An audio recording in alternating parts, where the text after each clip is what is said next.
কাঞ্চনমালা গ্রাম পঞ্চায়েতের ২ নম্বর ওয়ার্ডের নকুল চৌমুনি থেকে শ্রীনগর ঋষি কলোনি পর্যন্ত গুরুত্বপূর্ণ সড়কের বেহাল দশায় ক্ষোভ প্রকাশ করেছেন স্থানীয় বাসিন্দারা।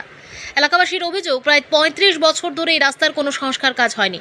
স্থানীয়দের দাবি, নকুল চৌমুনি, শেকেরকোট, কাঞ্চনমালা ও আগরতলার সঙ্গে যোগাযোগের অন্যতম গুরুত্বপূর্ণ এই সড়কটি দীর্ঘদিন ধরে ভাঙাচোরা অবস্থায় পড়ে রয়েছে।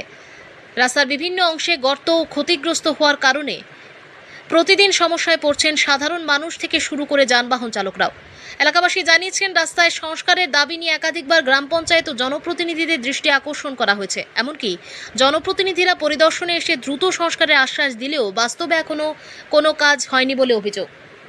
স্থানীয়দের দাবি, অবিলম্বে এই গুরুত্বপূর্ণ সড়কটি সংস্কারের উদ্যোগ নেওয়া হোক। দীর্ঘদিনের এই সমস্যার সমাধান কবে হবে, এখন সেই অপেক্ষাতেই রয়েছেন এলাকার মানুষ। ব্যুরো রিপোর্ট, প্রতিদিন ত্রিপুরা।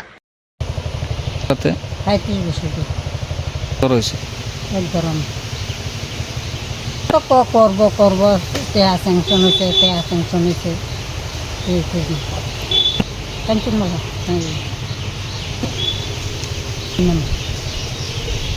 এদিক দিয়ে তো যাওয়ান যা তারা আগরতলাও যাওয়ান যা ধরতে গেলে ওই লিচুমিনতে যাওয়ান যা খামার মিনতে আর এদিকে তো এটা দিয়া এই জায়গা থেকে এদিকে কাঞ্চনমালা এদিকে শেখেরকোট।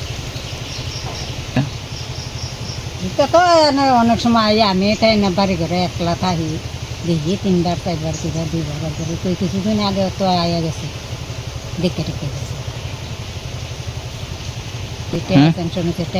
স্যাংশন হয়েছে তুই খবর না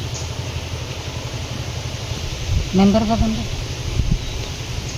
ওই তো কয়া দেয় টাকা স্যাংশন হয়েছে, রাস্তা কাজ করবে, অসুবিধা দেয় না, রাস্তা দেও না এতে মাড়ি নিচে নিয়ে আরো এই রাস্তাটা আরো বড় মানুষ আইতারে না যাইতারে না বা উদ্যোগ করে রাস্তা হলে তো ভালোই আমরা চলাফেরা করতে পারলাম না। দেখতে আছে অতবার এটা হিসাব নেই।